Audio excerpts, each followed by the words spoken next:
change of plans. I'm gonna read through this. Well, not read through it. I'm gonna give you guys my takeaways every day when I'm reading through this. It'll help hold me accountable. It's the second, and it's not the first, but I want to also do the first and the second in 2 separate videos. So let's begin. It's January 1st. We went through Genesis 1:1 to Genesis 2:25.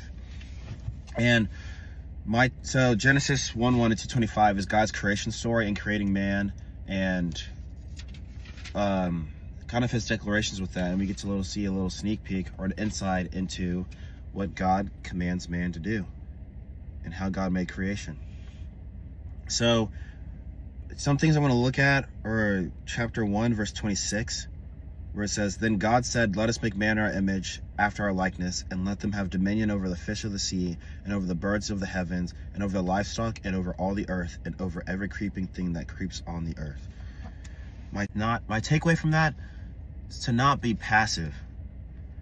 Because I've heard it said before, when I was reading Wild at Heart, the book I mentioned before, that Adam's tendency is to be passive. And not only was the sin eating from the fruit, but his sin was not being the man he was supposed to be, and to tell Eve what he was told by God. And hearing that kind of reminds me of, hey, so I view Adam as the first man of to where we the commands God gives him is the command God gives all of us. It's at least how I'm seeing it right now.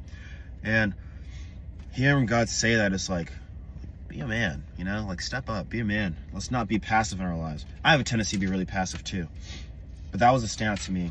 Another one was, we'll go to chapter 2, and let's read verse 20.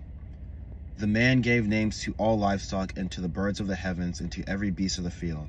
But for Adam there was not found a helper to fit him." Ooh. No, just stop at 20. And so that's the first part of verse 20. And that sticks out to me because here's God who creates everything, and we get our objective authority from God.